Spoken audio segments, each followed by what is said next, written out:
All right, welcome to the Underdog Ecom podcast, where two ecom brand founders are figuring out in real time. Yeah, we're not here to preach. We're here in the thick of it, making mistakes, testing all sorts of ideas, and really sharing the journey of how we've been growing these brands from day zero.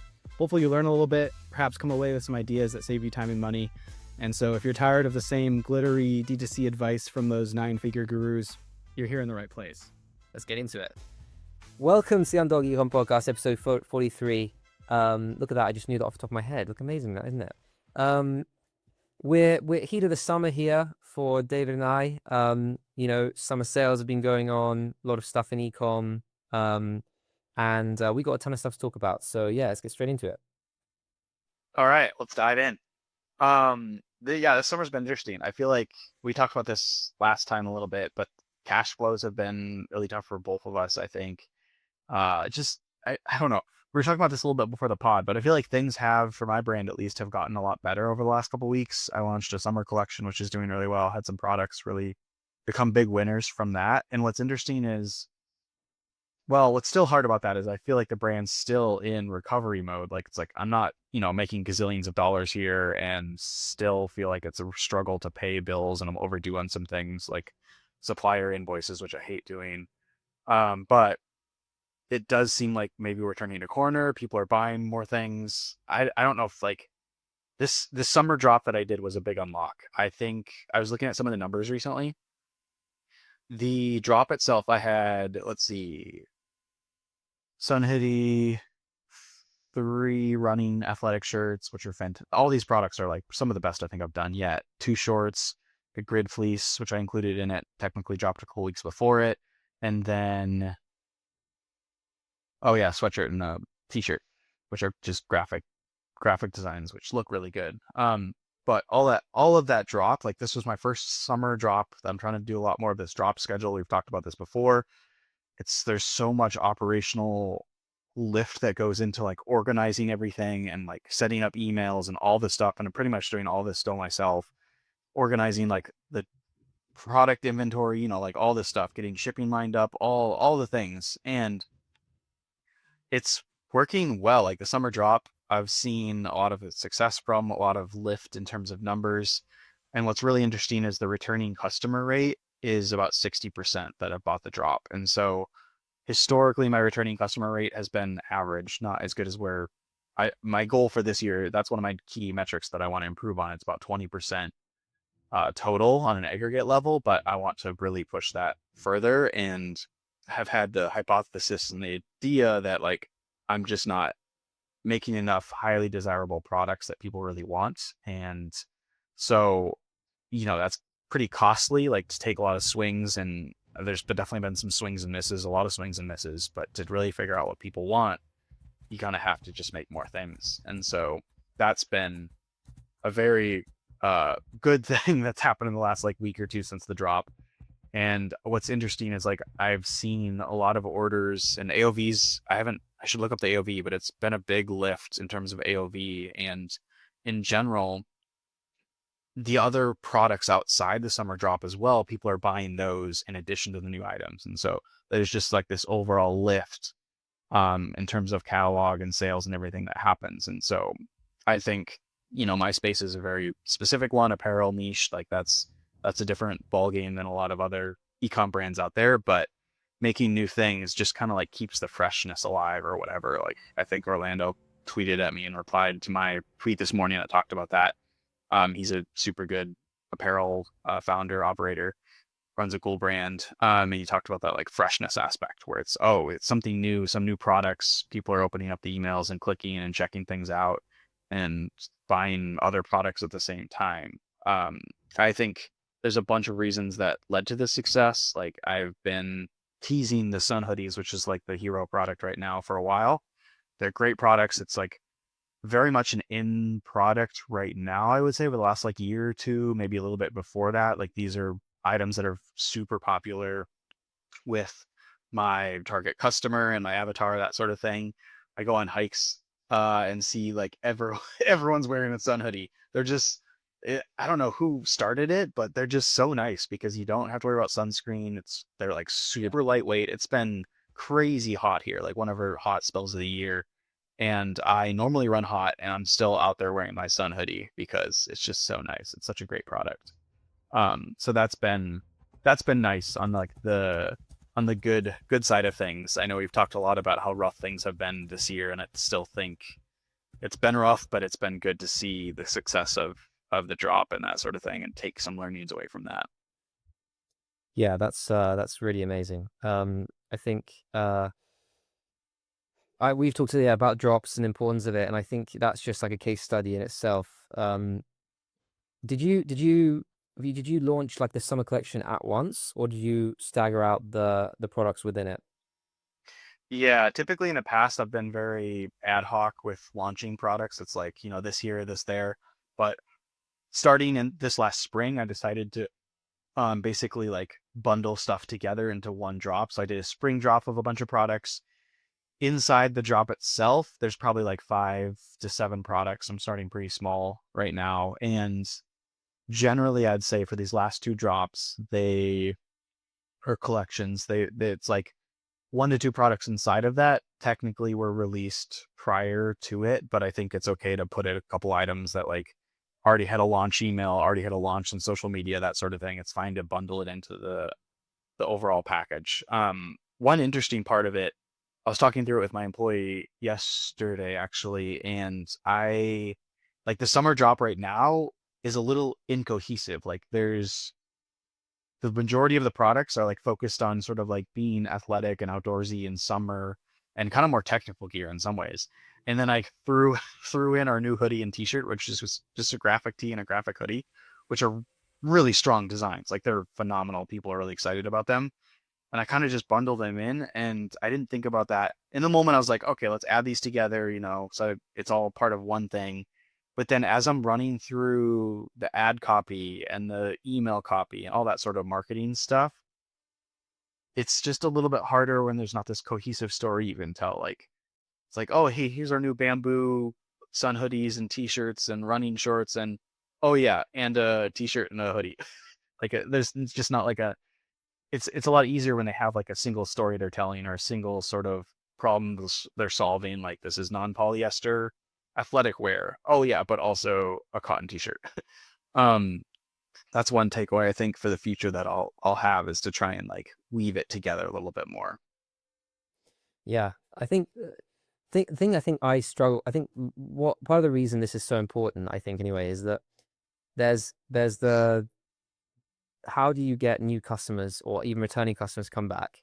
And really, it's like if you look at say like I think part of the reason, so I've seen other brands where they the launch cadence is not so much outside of apparel and outside of things, and it, often I think that they're synonymous with like very much like problem solution type products, because I think you can get away with maybe a slower launch cadence if you've got a product that's got a very kind of clear problem solution, because you just keep driving home the problem and how you solve the solution, and you'll be trying to do that in different ways, but you can kind of get away with less when you're more of a lifestyle brand, which both of us really are. um, it's one of those things where you can't depend on that problem solution, and therefore newness is a big factor. The other side of it is promotions, which obviously gets used a ton. The amount of summer sales I've seen. I've had a summer sale. I think you might have had a summer sale, but like it is, it is hard not to, because outside of that launch cadence and drops and stuff, Yeah. um, it's amazing the difference in conversion rate. Like it's just insane, at least from my side. Um, and it's really hard not to understand how to do things. I mean, like one thing I'm struggling with is again, like our bags have a long lead time. Even color drops have a long lead time. And having but the cash flow and the planning ahead of time to make sure that say 2027 is already, to make sure that we've got a new product launch or some sort of new drop every couple of months is really, really hard.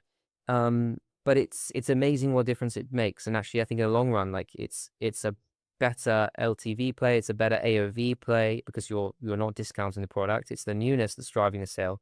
Um, but it is hard, right? I think that's why I'm struggling with a lot at the moment.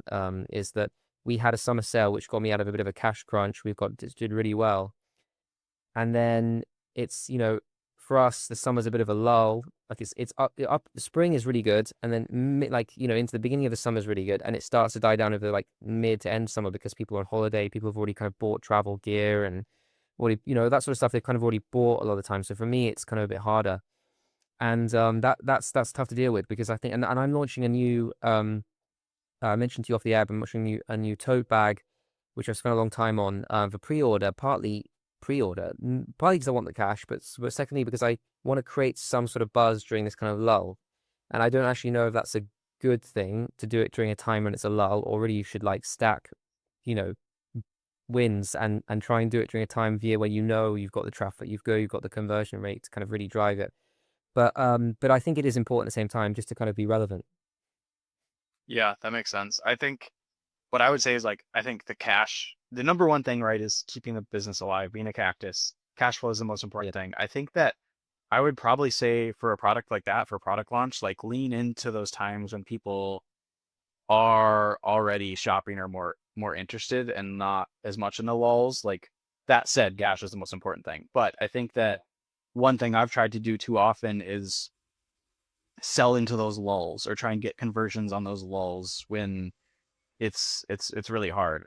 And what's really nice about kind of this whole idea of product drops and everything, like I'm feeling like I am able to fill out the email cadences and the email schedules way easier where it's like, okay, here's the drop. I've got basically like 3 main products I want to focus on. Here's 3 sets of different emails for each of the products to run through.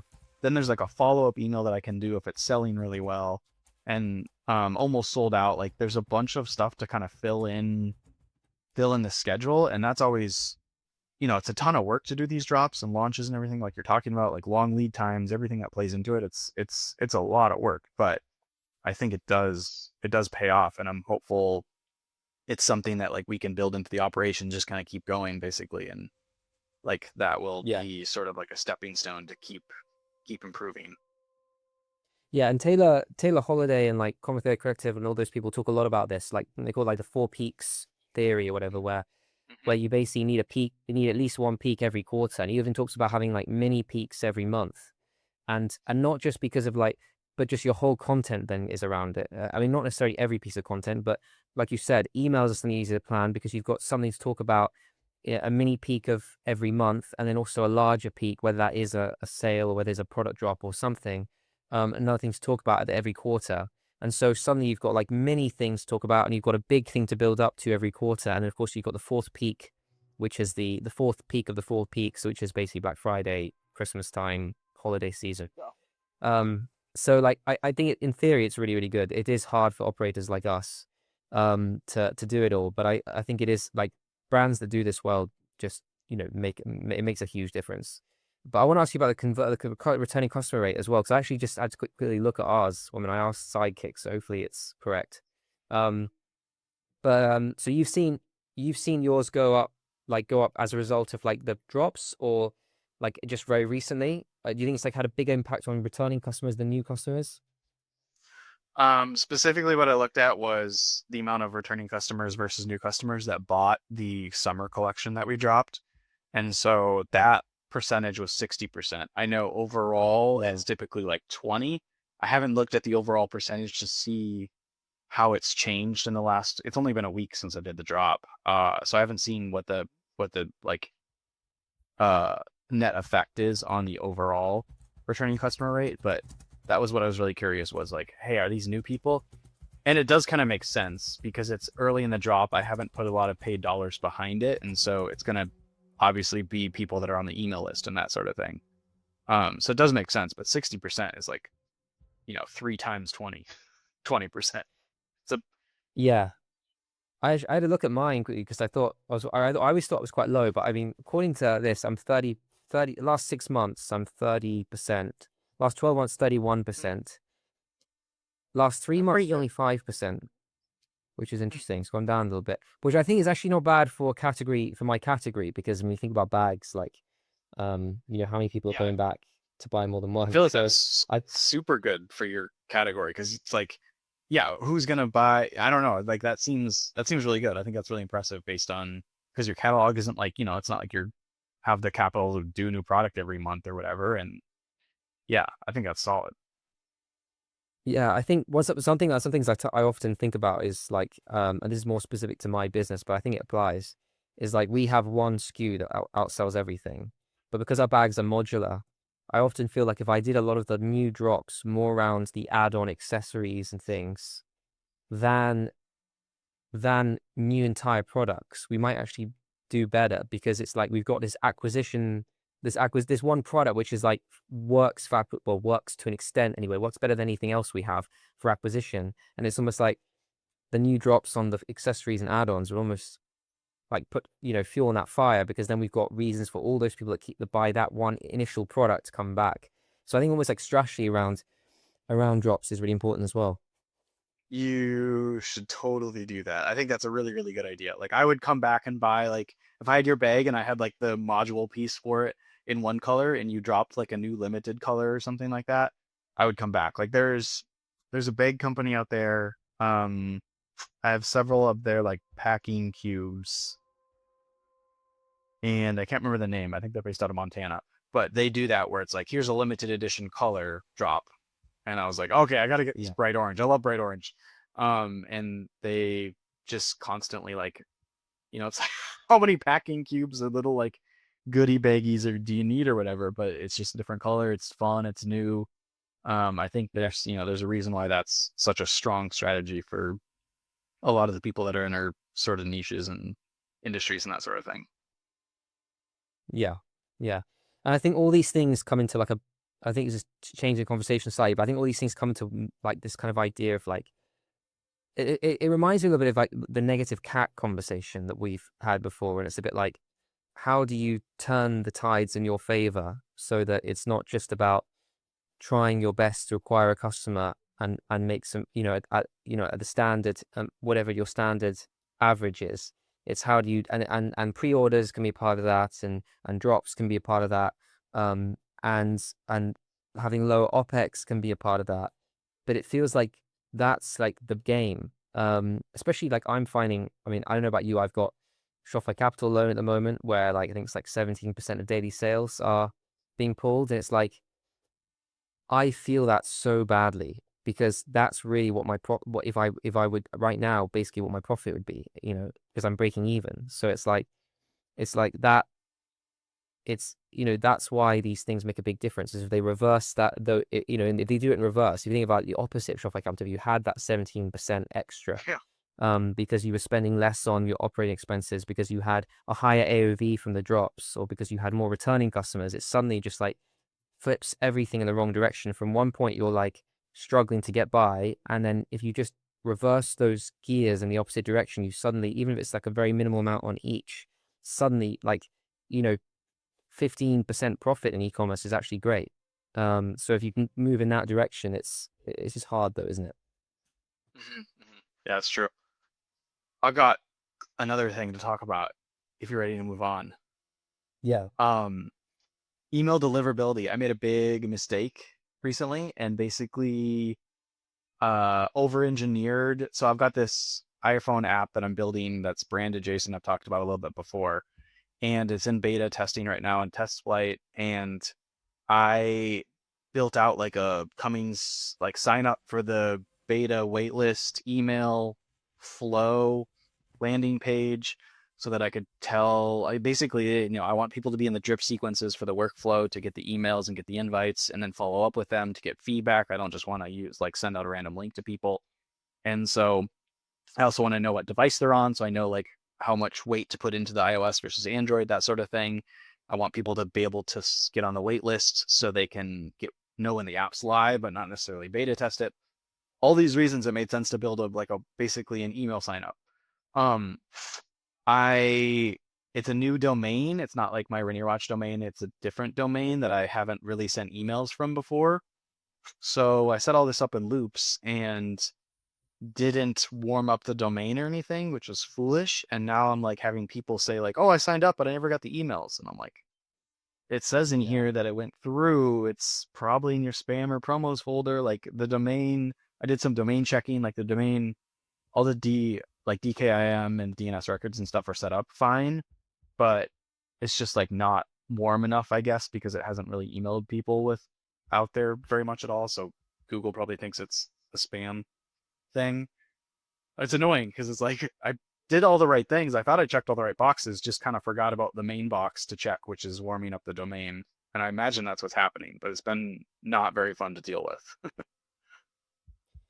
So did you say you send that you send it from Klaviyo, or do you send it from a different uh I was using loops, so it's like pretty separate from my ecom brand. It like I didn't want to have it in Klaviyo because it's like the app is basically how I'm thinking of it is it's the Is the Mountain Out app by Rainier Watch. And so it's like very much different than Ecom. It's kind of like its own sub brand in some ways. And it's yeah. not related to Ecom at all, basically. Like there'll be tie-ins and stuff to merch and whatnot, but it's very separate. Yeah, okay. Because what I was going to say is, like, I'd be interested to see if you've seen, like, with the warming of the domain, or if you've seen, like, because I was looking at this the other day in a similar situation where, no, I mean, not with, I mean, I think I mentioned this, like, last year where I added a new domain and had this whole problem with deliverability, but, and then ended up having to revert back to my old domain because I basically shot the new domain. Um, and what I was going to say is, like, you can also see, I don't know if you can do the same in loops, but you can see which inbox providers are have all have like are scoring it lower, basically. So you can see, like, for example, you can see in Klaviyo, you can see if for some reason I have a problem right now with, I mean, like, if you look into the deliverability score in Klaviyo, and I don't know how accurate this is, but like I'm in like the 70s, 80s, 90s usually, depending on how many emails we're sending, right? So it's generally good. um, but then you look at, if you're going down into breakdown, you can often see there's like one provider where they're just tanking your inbox. With like, and for me, it's Yahoo. Yahoo for some reason is like is bouncing a lot of emails. And like, not a lot of people have Yahoo these days, and I think a lot of people still do, but like it's not like Gmail, right?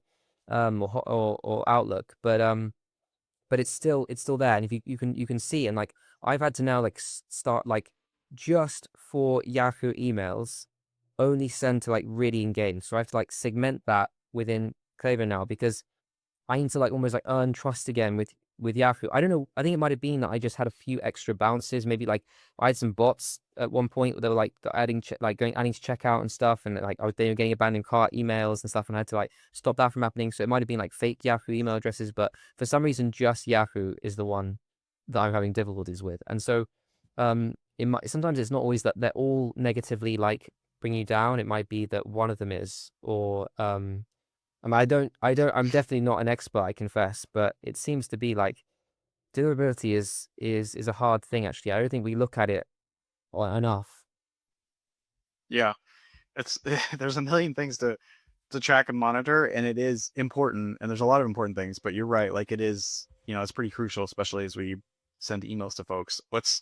I haven't been that impressed with loops, to be honest. Like it's one of the go-to SaaS email platforms. But it's like they need to do a UX audit because there's a lot of little issues and it looks nice, but it looks like they haven't done any UX on it. And I think they could have big amounts of improvement to go in terms of the dashboard and usability, because there's a lot of little things where it's like that doesn't make any sense to anyone that's done email marketing. So Yeah. I've used Klaviyo for a couple of years, used a different platform before that that was really solid, and it's just Klaviyo's way better because it's like this is the bread and butter for ecom is email marketing, and for SaaS it's not really the bread and butter.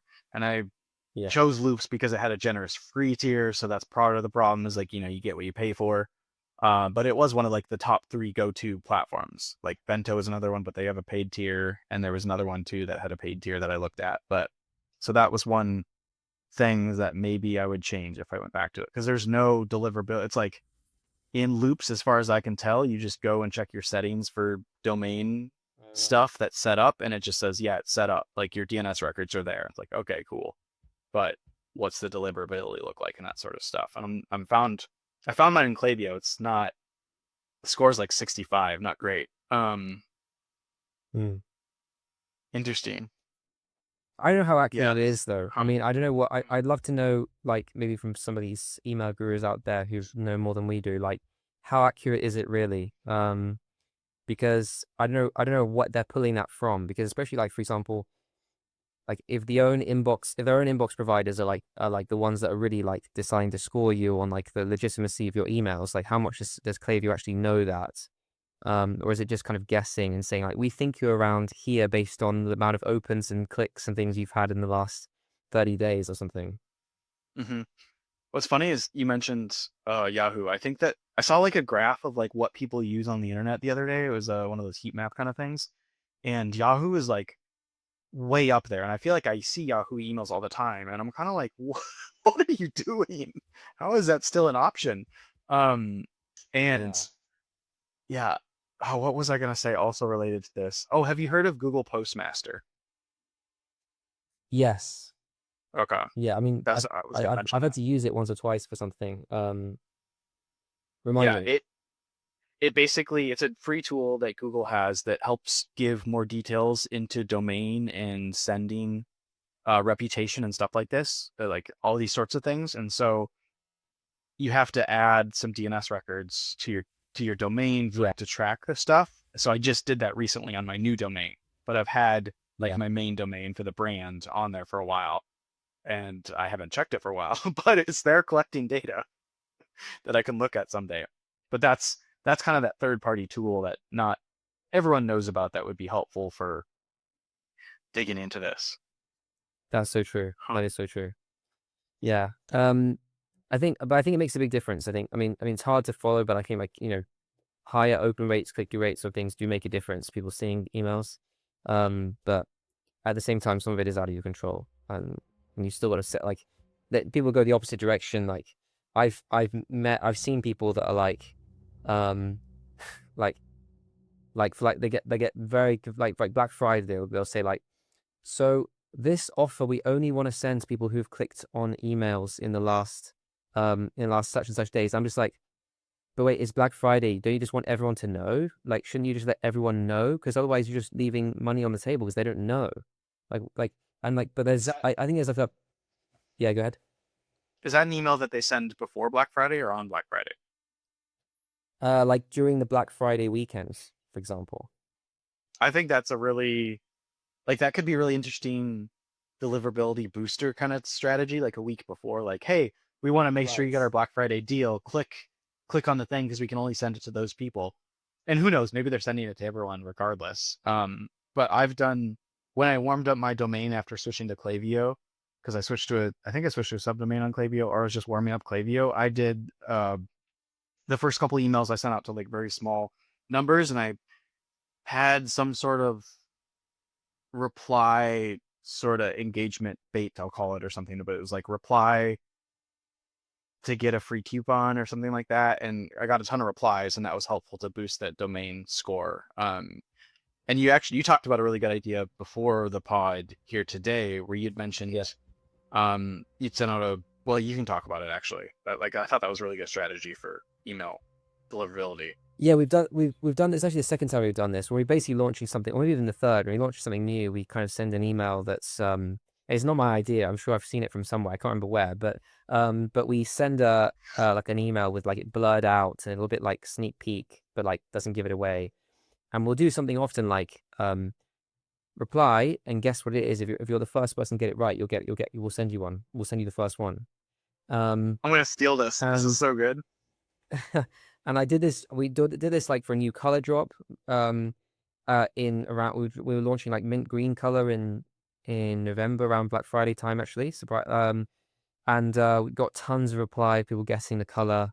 And then we've done it again with our tote bag. We before we sent the main like launch email, we had people guess, and we had a ton of people email in. And I think there's good on two fronts. Like the deliverability front is great. I think people replying to emails. It's not something you can really track. I don't think in Klaviyo, but I do think it helps when people reply to your emails. Um, and that kind of helps build and I just yeah more likely to that just means that you're kind of building engagement in general. And the other thing as well is like the fun thing is I can go back to those people in a customer service and say like, I haven't decided exactly how I'm going to do it, but I can go back and say something like, except everyone except the person who won, basically, and say like, I'm sorry, you're incorrect, but we've just launched this. here's a special offer for the new bag, whatever. Thanks so much for taking part. And then so they feel like whole because they enjoy the process. They've been given that they've been still getting something out of it that other people necessarily aren't getting.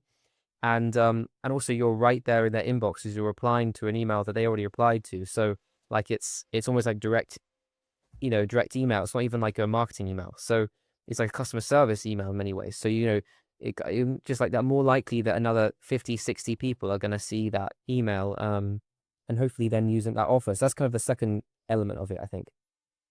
Yeah, that's really good. I think that's something that I may have mentioned before. I've done it for like giveaways when we do a giveaway, and I can't remember what it was, but there was some time where I did that where it's like, oh, for the secondary offer for everyone that didn't win, here's the secondary offer, and you see a good amount of conversions on that. It just helps people push. It kind of helps people like push them over the edge. I think that's really good. I like it. I might have to steal that for the future. Go for it. Yeah, definitely. I think it's a cool thing to do. And it's same way with social media, right? I think if you can doing these type of things, and I haven't done it this time around, but like having your guests on social media is also great because then suddenly you're more likely to show up in their feed when you do launch it, when you do create I think that's something I really do not do enough of, and I think it's so important is like building engagement on Instagram and things like that, because when you're a business and it's so easy for you to just fade into the background, even if you're posting, people don't see your posts. I do think like a big indicator is that the people have sent you a message recently or they've, commented recently. I mean, I see it on my own Instagram. If I've interacted with a business, I get their organic posts, and there's some businesses that I'm following that I just never see any of their stuff. And so I think that engagement factor on and that's I'm not so good at that, but I think finding cool ways to do that is really important as well. Yeah, I think that's really good, and I think I have done that a few times, and it's just like everything is so much work. Like that's just another aspect where it's like, okay, yeah, build out, really strategizing like what would be a hook to get people engaged. I've used ManyChat before where it sends a link to people if they do a certain comment, and I've seen those posts like really do well. Like there's a reason why those influencers and stuff are using ManyChat for, reply to get a link and that sort of thing. Is like that just does so well in the algo. And then you got to build out the flows, you got to build all the stuff, but it does play well. It does work really well. Interesting. I have a question for you. Have you done consignment for wholesale before? Have we talked about this? I can't remember if we talked about this in the last pod. Repeat that one more time because I just lost you.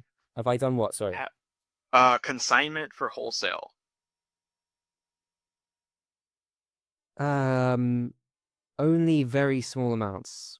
Like I've sent to a couple of stores where they're more like showcasing places, and I think they've got like cool people coming in, and so I send them a couple of bags, and they'll let me know if they sell them. But I haven't done it very much. I remember. I think you mentioned me once. You think like recently you were thinking about doing that. What if is are you still contemplating it? Yeah, I can't remember how much we talked about this last episode, but I don't remember how much we got into. And basically I've got like a partnership I'm worked out with a local shop that's really cool in the area, and they're gonna take products on consignment. And I typically don't do consignment, and so I set up some guardrails and stuff, and including like a specific metric that it would convert to like a wholesale buying relationship at some point if it does well. But I was really curious because it's like not it just leads to so much operational overhead that is tricky. You have to manage inventory, where it's going and like where it's stored, and then track it and everything like that. It's also like a huge amount of products that I'm doing it with. Like I probably should have done it with maybe just like a few test products, but it's hard to know what's going to work in their shop without actually testing it. And so there's a large variance to what I gave them to try and move on consignment. It obviously is helpful for them for cash flow because they don't have to outlay the capital to do it, which is why they were so interested in it. And the margins are a little bit better than wholesale, but I historically have never been interested in it. I did it once and then I was like, I'm not doing this again. This is so much work. And that was many years ago, but I still don't think it's the most positive move for a brand to do that basically. But I was just curious. Yeah, I mean, I think there are time and places for it. At least for my business, I think if there's some sort of marketing event around it or something where you can understand that it's a shorter event or it's a pop-up or something, and they're not going to want to buy it and without knowing. I've done things like that before. Um, but yeah, I'm just I guess the thing about it is that, it's almost like, would you let a customer do that? Like almost like like, what is it like, when like people, is it like people can like pay up to like 7 days later? I don't know what it's called now. It's like an app where you can like buy something, not pay anything, and then if you don't return it, you pay. Yeah, it's like buy And now, I pay think, later, and there's like try it before yeah, you buy it, those types of things. try before you buy. That's what I'm thinking of. And like I can understand that as well, but like, and I understand there's a lot of things with clothing. I understand that, like, it's trying on different sizes, like not sure it's going to fit, things like that. I do get that.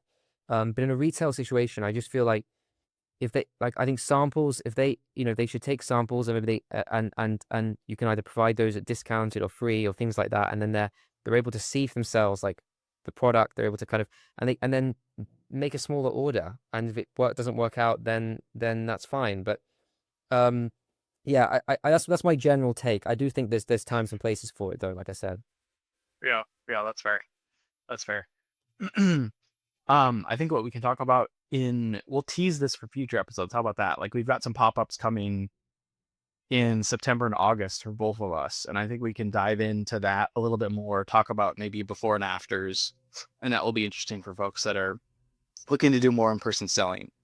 Because I think we've both done it here and there over the years, but haven't done it a whole lot. I think it's something that I've got a strong eye on, to try and see if I can make it work again and do more of it. But we'll see. Yeah, I think it'd be really cool to go into like, some of the costs, like what it's costing us, and where investments we're putting in, like how much stock we might be sending, and then I just think like a recap after as well for each of us, like when we finish these, to kind of go through what worked and what didn't. I think it'd be useful just to kind of for us to remember for next time as well. But I think pop-ups are a bit of a black box. I mean, for me, I certainly feel that way. So I think it'd be a cool way to kind of, learn as we do it, and then share those as well. Yeah, yeah, you can, and it's thinking about the equipment and like displays and all sorts of stuff. Like, you can just spend unlimited money on it, Yeah. and they've always been very questionable in terms of revenue. Like, had stuff that's done well and have had stuff that's totally flopped in terms of sales from events. So it'll be interesting to dig in before and after. I think that's probably a wrap for today, though, unless you had anything else. No, all good. Yeah, that's good from my side. Cool. Well, thanks everyone for chatting. Let us know what you think.